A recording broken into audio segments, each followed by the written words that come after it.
नमस्कार दोस्तों, आप सभी का फिर से स्वागत है हमारे यूट्यूब चैनल पर।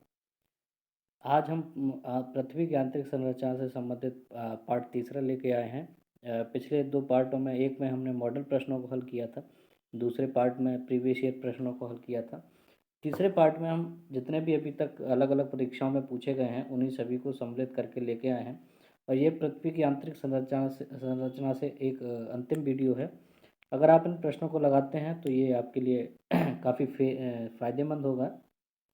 और अब हम अगले किसी और नए वीडियो में किसी नए सब्जेक्ट पर बात करेंगे। चलिए, तो आज पृथ्वी की आंतरिक संरचना से संबंधित आखिरी वीडियो को लगाते हैं, जिसमें TGT, PGT, NBS, KBS, BPSC, DSSB और अदर एग्ज़ाम में जो क्वेश्चन को पूछा गया है उनको हल करते हैं। तो शुरू करते हैं पृथ्वी की आंतरिक संरचना। पहला प्रश्न है, नेशनल ज्योग्राफिक सोसाइटी के अनुसार मेंटल की मोटाई कितनी होती है? मेंटल जो कि पृथ्वी का सबसे बड़ा हिस्सा होता है, और नेशनल ज्योग्राफी सोसाइटी के अनुसार उसकी मेंटल की जो मोटाई बताई गई है वो 2900 किलोमीटर बताई गई है। अगला प्रश्न देखते हैं। ये झारखंड टीजीटी 2017 में यह प्रश्न पूछा गया है। अगला प्रश्न है, पृथ्वी का निम्न में से कौन सा भाग सबसे गर्म होगा? देखिए, पृथ्वी का सबसे गर्म भाग वही होगा जिसके अंतर्गत कोई भी ऐसे पदार्थ होंगे जो एनर्जी को निकालते होंगे। जैसे इस पृथ्वी को अगर हम इस तरीके से विभाजित करते हैं तो ऊपर वाला हिस्सा हमारा क्रस्ट हो जाता है, बीच वाला हिस्सा मेंटल और तीसरा वाला ये वाला कोर। कोर में भी हमने दो भागों को विभाजित किया है। अगर हम ऐसे इसको विभाजित कर देते हैं तो ऊपर वाले को हम अपर कोर और नीचे वाले को हम लोअर कोर बोलते हैं। तो जो अपर कोर है, ये वाला जो हिस्सा है अपर कोर वाला, इसके अंतर्गत क्या होता है कि रेडियो एक्टिविटी पदार्थ या तत्व कुछ ऐसे होते हैं जिनकी वजह से एनर्जी प्रोड्यूस होती रहती है। यही इसी वजह से यहाँ का जो तापमान है वो अधिक मात्रा में मिलता है। तो इस प्रश्न के अनुसार पृथ्वी का सबसे अधिक जो गर्म भाग होगा वो कोर होगा, लेकिन इसमें अलग से कोर नहीं दिया है, आंतरिक कोर या बाह्य कोर के रूप में नहीं दिया है। तो इसका सबसे, अगर हम कोर को देखें तो आंतरिक कोर और बाह्य कोर, अगर बाह्य कोर दिया होता और आंतरिक कोर दिया होता तो हम बाह्य कोर लगाते। अगर कोर ही दिया है और आंतरिक कोर दिया है तो हम इसका आंसर आंतरिक कोर लगाएंगे। क्यों? क्योंकि ये है रेडियो एक्टिविटी पदार्थों की वजह से सबसे अधिक गर्म होता है। ये झारखंड 2017 टीजीटी में पूछा गया है। अगला प्रश्न देखते हैं, निम्न में से कौन सी परत पृथ्वी की सबसे पतली परत है?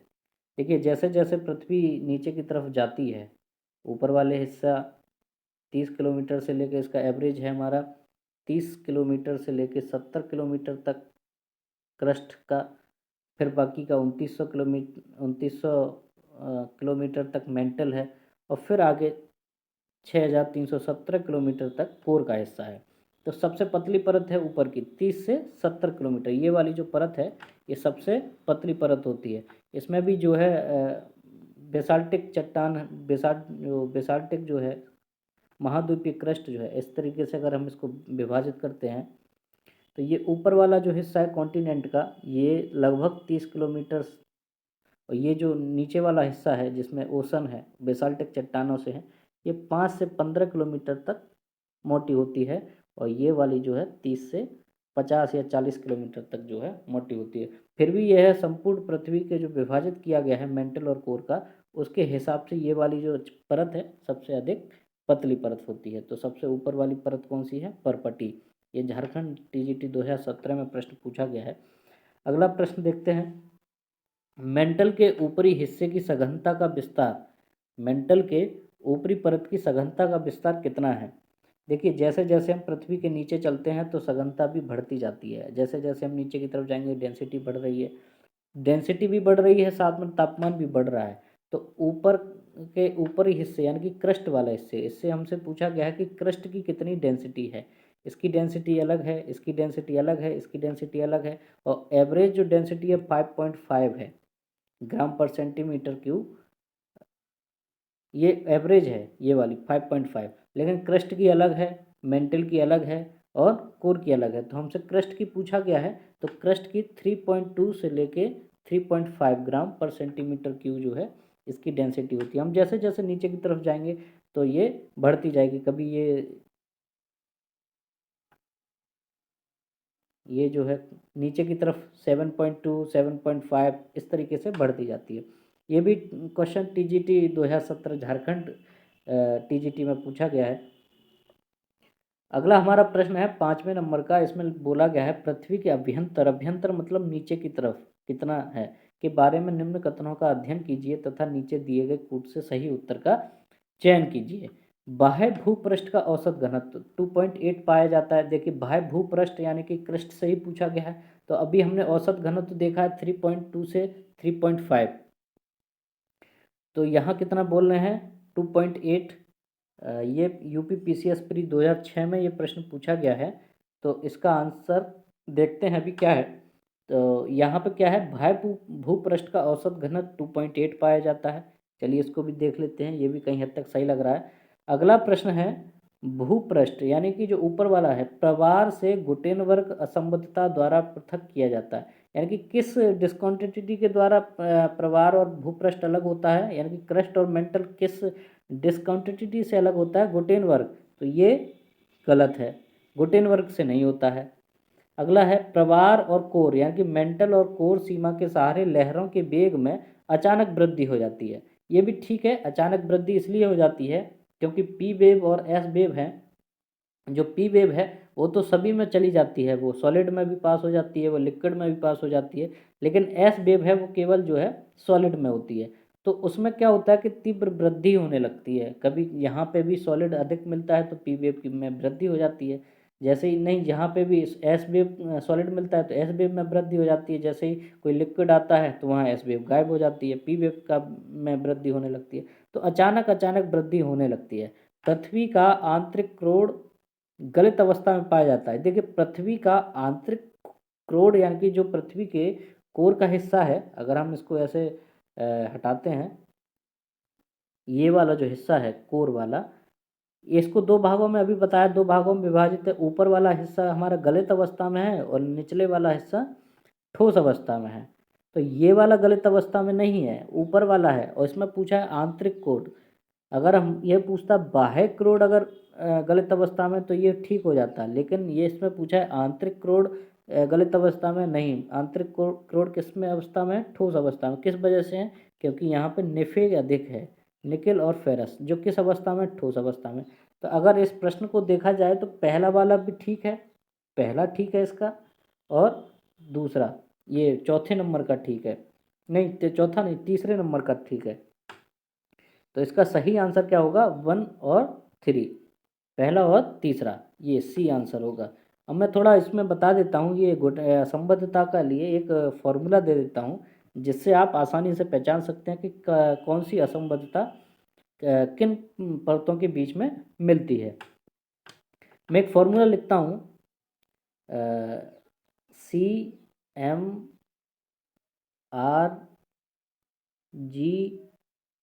लाल। इसको आप अपने हिसाब से कुछ भी कर सकते हैं, CMRG लाल, या जैसे भी आप अपने हिसाब से इसको कोड डिकोड कर सकते हैं, आप कर लीजिए। ठीक है, CMRG लाल। अब मैं इसको जो है, ये CMGRG लाल को अगर मैं इसको ऐसे बनाते हैं इस तरीके से, ऐसे बना के देखते हैं, ये हमारी जो है पृथ्वी का अंदर का हिस्सा है। ऊपर वाला हिस्सा क्रस्ट है, बीच वाला हिस्सा मेंटल है और नीचे वाला क्रोड है। देखिए क्रस्ट में भी जो है, अगर मैं कलर चेंज करता हूँ थोड़ा, इसमें भी एक बीच का हिस्सा है, इसमें भी दो बीच के हिस्से हैं और इसमें भी दो हिस्से हैं। तो क्रस्ट में भी अगर हम इसको नंबर देते हैं, इसको 1 नंबर, और इस वाले हिस्से को 2 नंबर, और इस वाले हिस्से को 3 नंबर। पृथ्वी के हिस्सों को 3 भागों में विभाजित किया है, पहला क्रस्ट, दूसरा मेंटल और तीसरा क्रस्ट। और पहले में भी 2 भाग हैं, क्रस्ट में भी 2 भाग हैं, 1 नंबर ऊपर, और मतलब इसमें भी जो है एक हिस्सा ये वाला और एक हिस्सा ये वाला, ये 2 हिस्से क्रस्ट में अलग हैं। ऐसे ही अलग अलग 2-2 हिस्से हैं।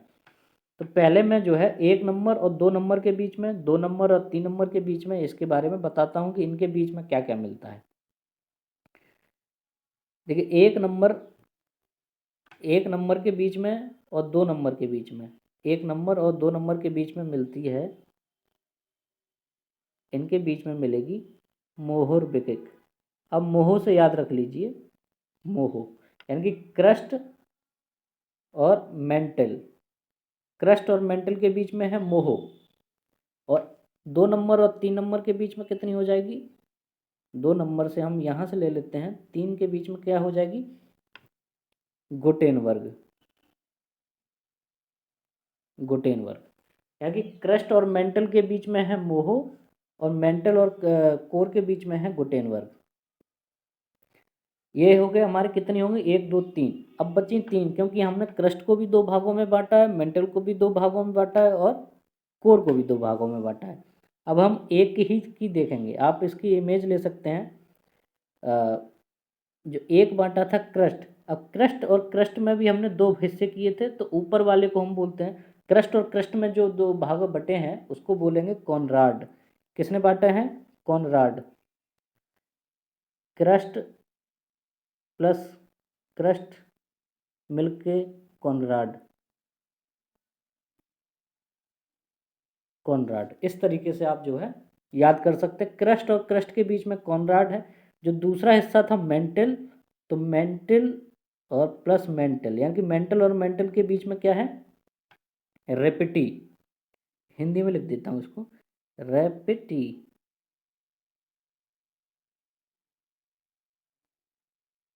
रेपिटी। अब जो तीसरे नंबर का हिस्सा है कोर, ये कोर प्लस कोर में मिलके क्या है, लेहमैन, लेहमैन। यानी कि अभी तक हमने 6 डिस्कंटिन्यूटी जो है वो सीख ली हैं। पहली वाले में हम देखते हैं क्रस्ट और मेंटल के बीच में है मोहरबिकिक, मेंटल और गुटेनबर्ग के बीच में है, मेंटल और कोर के बीच में है गुटेनबर्ग, और क्रस्ट के बीच में क्या है, कॉनराड।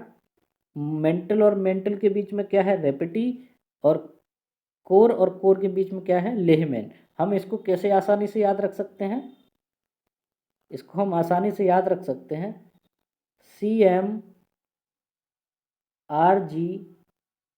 लाल, लाल, लाल पूरा नहीं है लेकिन इसको राइमिंग के लिए लाल कर लिया है। तो सी का मतलब क्या है, क्रस्ट और क्रस्ट के बीच में कॉनराड आ गया, और क्रस्ट और मेंटल के बीच में मोहरबेकिक।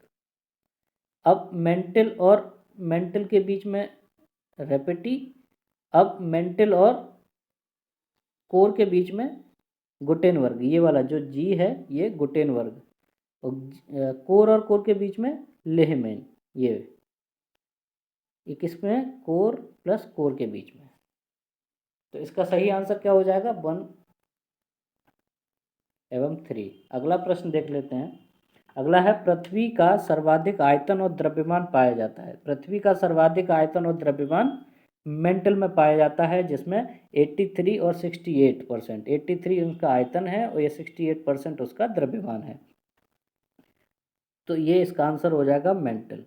अगला प्रश्न, ये UPPCS प्री 2009 में ये प्रश्न पूछा गया है। अगला प्रश्न है, ये UPPCS प्री 1999 और 2000 में वही प्रश्न पूछा है। देखिए ये जो जितने भी प्रश्न पूछे जाते हैं बड़े बड़े इसमें ये देखे, वो उनमें थोड़ा कॉन्सेप्ट जब तक क्लियर नहीं होगा तो इन प्रश्नों को हल करना बहुत मुश्किल हो जाता है। इसमें क्या लिखा है, भूगर्भ के संबंध में निम्नलिखित कथनों का अध्ययन कीजिए और नीचे दिए कूट से सही का उत्तर चुनिए। धरातल से भूगर्भ की ओर तापमान औसतन प्रत्येक 32 मीटर पर 1 डिग्री सेंटीग्रेड की ओर से बढ़ता है, ये बात ठीक है। हम जैसे जैसे पृथ्वी के नीचे चलते हैं तो 32 मीटर पर 1 डिग्री सेंटीग्रेड से तापमान बढ़ता है। अगला क्या है, पृथ्वी की बाह्यतम परत में सिलिका और एल्युमिनियम की बहुलता है। बाह्यतम यानी कि कोर, क्रस्ट की, और क्रस्ट किससे बना है, सियाल से बना है, सिलिका और एल्युमिनियम से मिलकर बना है, तो ये बात भी ठीक है। बाह्यतम यानी कि क्रस्ट, परपटी, भूपरपटी, ये किससे मिलकर बना है, सियाल से बना है, तो ये बात भी ठीक है, सिलिका और एल्युमिनियम भी है। तीसरा क्या है, भूकोण का घनत्व 10 से 12 है। देखिए ये बात भी कहीं हद तक ठीक है। वैसे 11 तक है, 11 से 13 किलोमीटर तक है। अगर इसमें 10 से 12 दिया है। करोड़, कोड मतलब करोड़ का जो घनत्व है 11 से 13 किलोमीटर होता है। अगला देखते हैं, भूगर्भ में भूकंपीय तरंगों का संचार समान गति से होता है। भूकंपीय तरंगों का संचार समान गति से नहीं होता है। देखिए, समान गति से अगर होता, वो कब होगा समान गति से? अगर पृथ्वी के नीचे जितना भी है, या तो वो तरल अवस्था में होता है या ठोस अवस्था में होता है। लेकिन ऐसा तो है नहीं, ऊपर वाला हिस्सा अगर ठोस है तो निचला तरल है, ये तरल है तो वो ठोस है। लेकिन एक समान कुछ भी हमारे पृथ्वी के अंदर संरचना नहीं है, वो विपरीत है। कहीं ठोस है, कहीं तरल है, कहीं कैसी भी है। तो इस वजह से जो है भूकंपी तरंगें समान समान गति से जो है नहीं चलती हैं। कैसे गति से चलती हैं? असमान गति से चलती हैं। तो ये वाला तो गलत है। तो पहला ठीक है, दूसरा ठीक है और तीसरा ठीक है। तो इसका सही आंसर हो जाएगा बी। 1, 2 और 3 तीनों ही ठीक हैं। ये यूपी पीसीएस प्री 1999 और 2000 में यह प्रश्न पूछा गया है। अगला प्रश्न है, मोहो स्केल से निम्नलिखित में से किसका तापमान किया जाता है?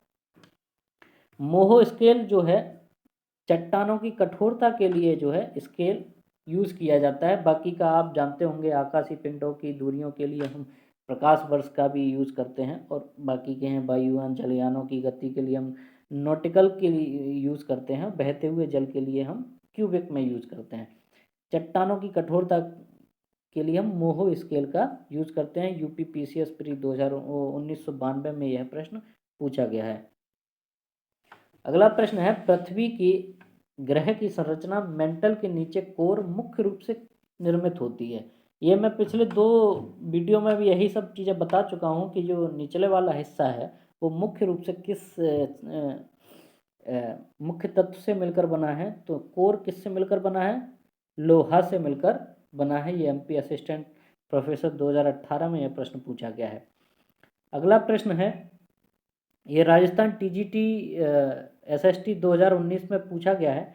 इसका है, एवनोस्फीयर नहीं है, एस्थनोस्फीयर है। एस्थनोस्फीयर आंशिक पिघली अवस्था में है।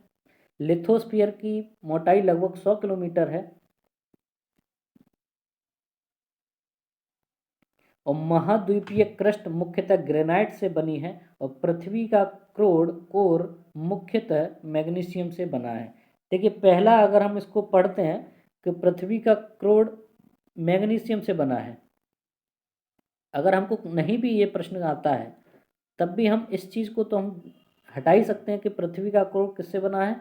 निफे से बना है, यानी कि निकेल और फेरस से बना है। तो ये वाला तो गलत हो जाएगा।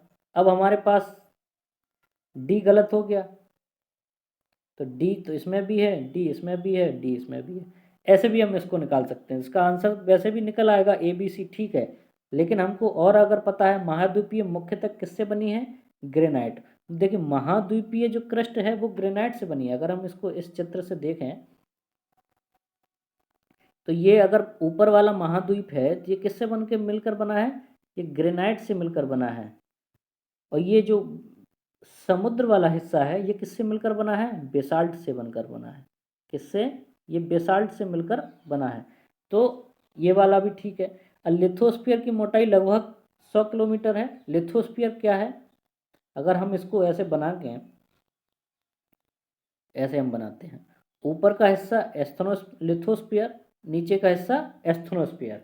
तो जो लिथोस्फीयर है 0 से लेके 100 किलोमीटर तक गहरा होता है। और लिथोस्फीयर यानी कि लिथोस मिट्टी या ठोस चट्टानों वाला जो हिस्सा है उसको हम लिथोस्फीयर कहते हैं।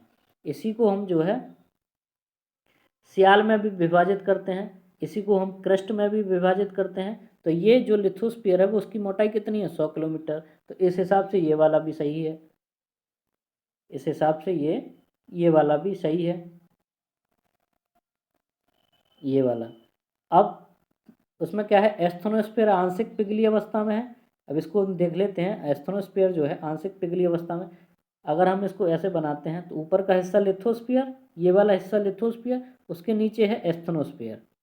एस्थनोस्फीयर के अंतर्गत जो हिस्सा आता है वो अधिकतर मेंटल का हिस्सा आता है। तो मेंटल में क्या है? सीमा, सिलिकॉन और मैग्नीशियम। तो ये हिस्सा जो है आंशिक अवस्था में, पिघली अवस्था में, आंशिक तरल अवस्था में, आंशिक पिघली अवस्था में। ये जो नीचे वाला हिस्सा है कोर का, ऊपर वाला हिस्सा, ये पूरी तरीके से तरल अवस्था में है, ये आंशिक तरल अवस्था में है। तो ये वाला भी आंसर सही हो जाएगा। तो इसका सही आंसर क्या हो जाएगा, अगर हम डी को भी निकाल देते हैं तब भी ये ए, बी और सी हो जाएगा। अगला प्रश्न देखते हैं, पृथ्वी के ऊपरी कोर एवं निचले कोर के मध्य अवस्थित असंबद्धता। अब देखिए मैंने अभी आपको बताया कि कोर के बीच में क्या है, उसको हम याद कैसे करेंगे, CM/RG लाल। तो इसमें क्या पूछा है, ऊपरी कोर और निचले कोर के बीच में डिसकंटिन्यूटी पूछी है। तो कोर को, मेंटल और कोर के बीच में क्या है, गुटेन वर्ग है। ये मेंटल और मेंटल के बीच में रेपिटी है। कॉनराड किसके बीच में है, क्रस्ट और क्रस्ट के बीच में है। क्रस्ट और मेंटल के बीच में क्या है, मोहो है। तो अब बचा लाल, ये लाल जो है किसके बीच में है, कोर प्लस कोर के बीच में, यानी कि ऊपरी कोर और लोअर कोर के बीच में कौन सी है, लेहमैन। तो इसका सही आंसर क्या हो जाएगा, लेहमैन। अगला प्रश्न देख लेते हैं, लेहमैन असंबद्धता, अभी जैसे बताया लेहमैन किसके बीच में है, तो इसमें आंतरिक कोर और बाह्य कोर किसके बीच में हो जाएगा, आंतरिक कोर और बाह्य कोर के बीच में हो जाएगा। क्रस्ट और मेंटल के बीच में क्या हो जाएगा, मोहरबिकिक। मेंटल और कोर के बीच में क्या हो जाएगा, गुटेन वर्ग। आंतरिक मेंटल और बाह्य मेंटल के बीच में क्या हो जाएगी, रेपिटी। और आंतरिक कोर और बाह्य कोर के बीच में लेहमैन। इसका सही आंसर क्या होगा, डी। अगला प्रश्न देखते हैं, कॉनराड विच्छिन्नता निम्नलिखित में से किसके बीच पाई जाती है। कॉनराड को हम फिर से याद कर सकते हैं सी से, CM/RG लाल। तो सी मतलब क्रस्ट, और क्रस्ट किसके बीच में है, crust plus crust, CC equal to Conrad. इनके बीच में क्या है, कॉनराड। तो किसके बीच में मिलेगी, ऊपरी मेंटल और निचले मेंटल के बीच में कॉनराड नहीं मिलेगी। सीमा और निफे, यानी कि इसके बीच में भी नहीं मिलेगी। निफे तो कोर का हिस्सा है। सियाल और सीमा, देखिए बाहरी कोर और भीतरी कोर इसमें से नहीं होगा, उनके बीच में क्या है, लेमैन। वैसे इसमें अगर ऑप्शन में क्या देना चाहिए था इनको, ऑप्शन में क्या देना चाहिए था, ऊपरी क्रस्ट यानी कि ऊपरी परपटी और निचली परपटी। अगर ये सब नहीं दिया है, अगर सियाल और सीमा दिया है, तो हम ये ज़्यादा पास में है, इसको लगाएंगे। हम इसमें आंसर क्या लगाएंगे, सियाल और सीमा। अगर क्रस्ट दिया होता तो हम क्रस्ट लगाएंगे, अगर सियाल और सीमा दिया है तो हम इनके बीच में ये वाला आंसर लगा देंगे। ये UGC नेट दिसंबर 2018 में पूछा गया था। अगला प्रश्न है, पृथ्वी की आंतरिक संरचना के बारे में निम्नलिखित में से कौन सा कथन असत्य है। आंतरिक संरचना के बारे में ये वाला तो अभी पढ़ा है कि एस्थनोस्फीयर जो है आंशिक पिघली अवस्था में है, ये बात ठीक है, क्योंकि लिथोस्फीयर अभी ऊपर वाले एक प्रश्न में था 100 किलोमीटर की ऊंचाई गहराई है उसकी, और एस्थनोस्फीयर जो है जो कि मेंटल का हिस्सा है आंशिक पिघली अवस्था में, ये बात ठीक है। पृथ्वी का क्रोड निकेल और लोहे से मिलकर बना है, ये बात भी ठीक है। पृथ्वी का क्रोड किससे मिला है, मिलकर बना है, निफे से, निकेल और फेरस से मिलकर बना है, तो ये बात भी ठीक है। पृथ्वी का भूपृष्ठ यानी कि क्रस्ट का हिस्सा, भूपृष्ठ यानी कि ऊपर वाला हिस्सा क्रस्ट वाला, अधिकांशतः मैग्नीशियम से निर्मित है। क्या वो मैग्नीशियम से, तो अगर हमको क्या याद करना है, सियाल, और दूसरा हिस्सा क्या है, सीमा, तीसरा हिस्सा है निफे। तो क्या इसमें मैग्नीशियम है, अगर मैग्नीशियम नहीं है तो ये वाला क्या हो जाएगा, गलत हो जाएगा। पृथ्वी का अधिकतर भाग मेंटल है, ये बात ठीक है। पृथ्वी का अधिकतर भाग कैसा है, मेंटल है। देखिए अगर हम इसको ऐसे विभाजित करते हैं तो क्रस्ट जो है ऊपरी पतली परत है, मेंटल अधिक है, कोर जो है कम गहराई में होता है, कोर की जो मोटाई है वो कम है। तो अधिकतर जो भाग है वो किसका है, मेंटल का है। तो इसमें सही आंसर अगर हम सी को निकाल देते हैं, इस सी को निकाल दें, तो इसका सही आंसर क्या होगा, क्या पूछा है इसमें, कौन सा कथन असत्य है, तो यही वाला असत्य है, मैग्नीशियम से मिलकर नहीं बना है। तो भूपृष्ठ किससे मिलकर बना है, सिलिकॉन से बन गया, सीमा से, सियाल से बना है, silica plus aluminium, silica plus aluminium से मिलकर बना है। इसको थोड़ा देखना है, ये असत्य और सत्य में कंफ्यूज हो जाते हैं, इसको थोड़ा सही तरीके से पढ़ेंगे तो यही आंसर निकलेगा। अगला है, निम्नलिखित में से कौन पृथ्वी परत का मुख्य तत्व है? पृथ्वी की परत का मुख्य तत्व कौन सा है? तो वो ऑक्सीजन है। 42% के आसपास इसमें ऑक्सीजन मिलती है। फिर सिलिकॉन है, फिर एल्युमिनियम है, लोहा है, इस तरीके से। तो पृथ्वी का प्रमुख तत्व क्या है? ऑक्सीजन। ये यूपी पीजीटी 2016 में यह प्रश्न पूछा गया था। अगला है, पृथ्वी के अभ्यंतर, अभ्यंतर मतलब कोर का हिस्सा, सबसे नीचे का, के बारे में सबसे सटीक प्रमाण क्या मिलता है? कोर के बारे में या पृथ्वी के अंदर के हिस्से के बारे में जो है सबसे अच्छे किससे हमें सटीक जानकारी मिलेगी? ज्वालामुखी उद्गार से। ये प्रत्यक्ष है। ये कौन सा स्रोत है? ये प्रत्यक्ष प्रत्यक्ष स्रोत, डायरेक्ट सोर्स है। ये डायरेक्ट सोर्स से भी मिलती है हमको।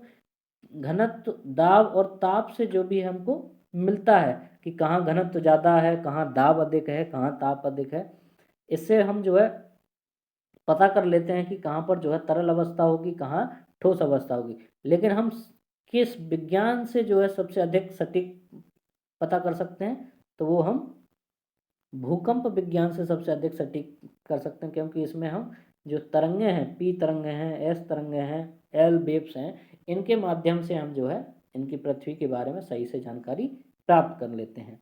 ये यूके पीसीएस यानी कि उत्तराखंड पीसीएस लेक्चरर मेंस 2020 में यह प्रश्न पूछा गया है। अगला है गुरुमंडल। ये प्रश्न आया है डीएसएसबी पीजीटी 11/7/2021 में। तो इसमें पूछा है गुरुमंडल, स्थल मंडल और उत्ताप मंडल। देखिए, अगर इस तरीके से प्रश्न में ये पूछा जाता है गुरुमंडल, स्थल मंडल या उत्ताप मंडल, इनसे आपको नहीं घबराना है। इनको अगर नहीं आता है, आप इनकी सीधे सीधे इंग्लिश को देखेंगे, है ना। तो हमको पहले इंग्लिश देख लेना है। लिथोस्फीयर, एस्थनोस्फीयर, पायरोस्फीयर और बेरिस्फीयर, इस तरीके से इनका विभाजन है। तो स्थल मंडल यानी कि लिथोस्फीयर, तो 100 किलोमीटर है लिथोस्फीयर, ठीक है, तो 2 वाला ठीक है, तो 2 भी ठीक है। दूसरा क्या है? गुरुमंडल यानी कि एस्थनोस्फीयर। एस्थनोस्फीयर हमारा 2900 किलोमीटर के आसपास की गहराई में है, यानी कि मेंटल का हिस्सा। तो 2780 यानी कि ये भी लगभग ठीक है, उतना ही है, ये वाला भी ठीक है। तीसरा क्या है? उत्ताप मंडल यानी कि उत्ताप 200 किलोमीटर की गहराई पर है। लिथोस्फीयर और एस्थनोस्फीयर के बीच का हिस्सा जो है उत्ताप मंडल है। तो ये तीनों ही ठीक हैं। नहीं, उत्ताप मंडल क्या हो जाएगा? हाँ ठीक, इसका सही आंसर 1, 2 और 3 होगा। इनकी इंग्लिश को ही आप याद करेंगे। अगर इसमें से ये अगर याद कर सकते हैं तो अच्छा है, नहीं तो अगर फिर भी इनको जो है एक बार इंग्लिश ज़रूर देख लेंगे और इनकी लंबाई किलोमीटर में जो है उसी सोर्स के तहत आप मान्य कर सकते हैं। अगला प्रश्न देखते हैं, पृथ्वी की निम्नलिखित में से कौन सी परतें बाहर से अंदर की ओर सही क्रम में है? देखिए, डीएसएसबी पीजीटी 2021 में ये पूछा गया है, क्रस्ट, मेंटल और कोर। तो इसका सही आंसर क्या हो जाएगा? क्रस्ट, मेंटल और कोर। सही आंसर क्या हो जाएगा इसका? डी। अगला प्रश्न देखते हैं, 19, औसत रूप से पृथ्वी के आंतरिक भाग का घनत्व। ये मैं पहले ही शुरुआत के प्रश्नों में बताया, जब उसमें पूछा था कि बाह्य परत का घनत्व कितना है। तो बाह्य का कितना था? 3.0 के आसपास था। और जो जब हम मेंटल में आ जाते हैं तो वहाँ कितना हो जाता है हमारा? 6.8 से 7.0 के आसपास। और जब हम कोर के घनत्व की बात करते हैं, जो बिल्कुल जो निचला कोर होता है, उसमें कितना होता है? 11 से 13। कहीं कहीं इसको 10 से जो है 12 या 13 तक देते हैं। तो एवरेज कितना है? एवरेज है पृथ्वी का जो घनत्व है वो 5.5 ग्राम, 5.5 ग्राम पर सेंटीमीटर क्यूब। ये बहुत बार पूछा गया है। ये कहाँ कहाँ पूछा है? डीएसएसबी पीजीटी 2021 में पूछा है, यूपी पीसीएस प्री 1991 में, और यूपी पीजीटी 2004 में ये प्रश्न पूछा गया है।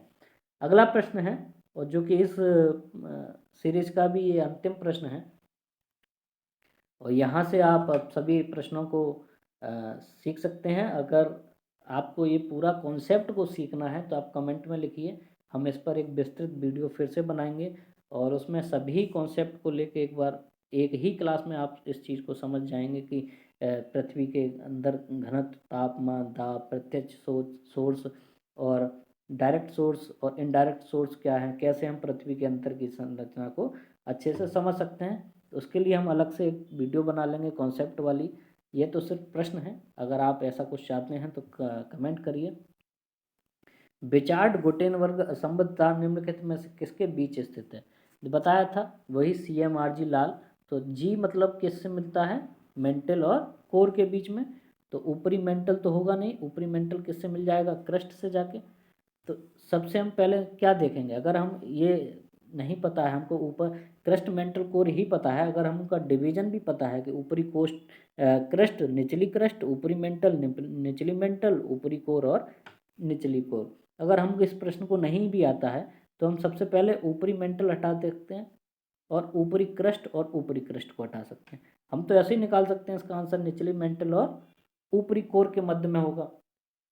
किस आधार पे? क्योंकि ऊपर वाला हिस्सा तो होगा नहीं, क्योंकि गुटेनबर्ग जो है वो कि नीचे है। किससे हम याद करेंगे? CMRG। अब जी भी तो लास्ट में ही आ रहा है एल के बाद, तो ये ऊपरी तो होगा नहीं, सबसे ऊपर वाले हिस्से तो होंगे नहीं, तो क्रस्ट भी हट जाएगा, क्रस्ट भी हट जाएगा और ऊपरी मेंटल भी हट जाएगा। तो इसका सही आंसर क्या हो जाएगा? ए, निचली मेंटल और ऊपरी कोर के मध्य। ये कहाँ पूछा गया है? देखिए कितने प्रश्न पूछे गए हैं, कितनी जगह पूछा गया है। और अगर हमको नहीं भी याद है तब भी हम जो है थोड़े से लॉजिक से हम इसको निकाल सकते हैं। यूपी DSSP PGT में, यूपी PGT में, PCS प्री में, कई जगह ये प्रश्न पूछा गया है। आज के लिए इतना ही है, और अगर आप चाहते हैं इस पर विस्तृत कॉन्सेप्ट अगर समझना चाहते हैं आप कमेंट में लिखिए, और हम मिलेंगे अगले नई किसी विषय पर, अगले प्रश्नोत्तरी पर। और लगातार हमारे चैनल पर बने रहिए। और आप सभी के लिए ये चैनल को शुरू किया गया है। अगर आपको अच्छा लगता है तो इसको सब्सक्राइब करिए, लाइक करिए, शेयर करिए। और अगर आप कॉन्सेप्ट से संबंधित कुछ क्लासों को लेना चाहते हैं तो निश्चित तौर पर कमेंट करिए, हम उस पर ये वीडियो ज़रूर लेके आएंगे। धन्यवाद।